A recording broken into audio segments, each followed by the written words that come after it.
Season, of course, to give, and a Colorado dad is changing the lives of California wildfire victims, one family at a time. That's right, James Faircloth, that's his name. His mission began right around Thanksgiving when he donated an RV to a mom and dad with 4 kids who lost their home in the Camp Fire.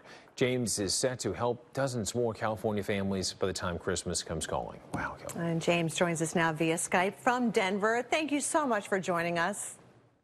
Good morning. Thanks for having me. So how many RVs have you delivered so far to families impacted by the Camp Fire?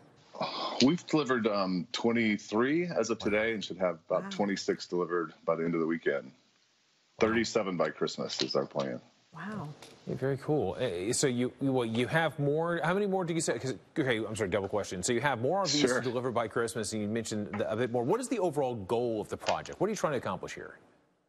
You know, I quit trying to figure out what was happening and just surrendered to how this was unfolding.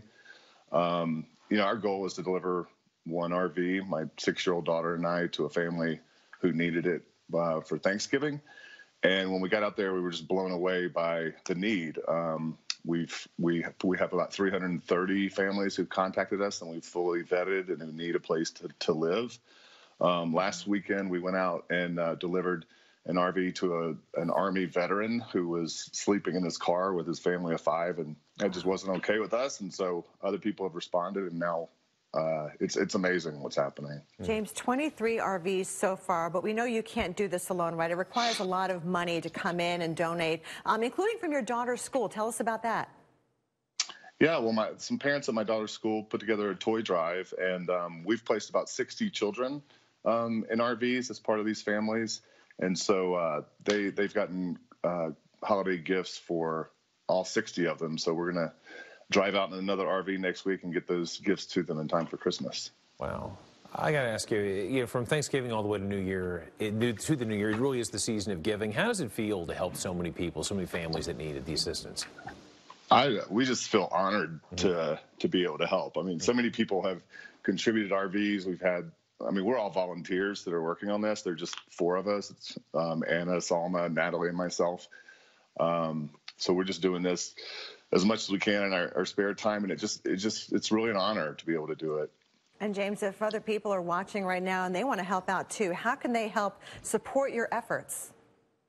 Sure. We have a GoFundMe. My Facebook is James Faircloth, Denver, Colorado, the city, and we've got a little email address. It's RV4, the number 4, campfirefamily@gmail.com. You can email us there if you want to help. And it's just been great, the outpouring. We had a guy drive an RV from Rhode Island this week, and he put a family of 6 in it, and the youngest was on a feeding tube. He has cerebral palsy, and they were sleeping in their car and couch surfing. Just crazy. Unbelievable. James Faircloth, thanks so much for your time. And also like the diploma on the wall over your right shoulder, Demon Deacons, Wake Forest. All right. Go Deeks. There you go, buddy. All right, James, thank you so much. And by the way, coming up later on Weekend Recharge, we're actually going to hear from a California firefighter who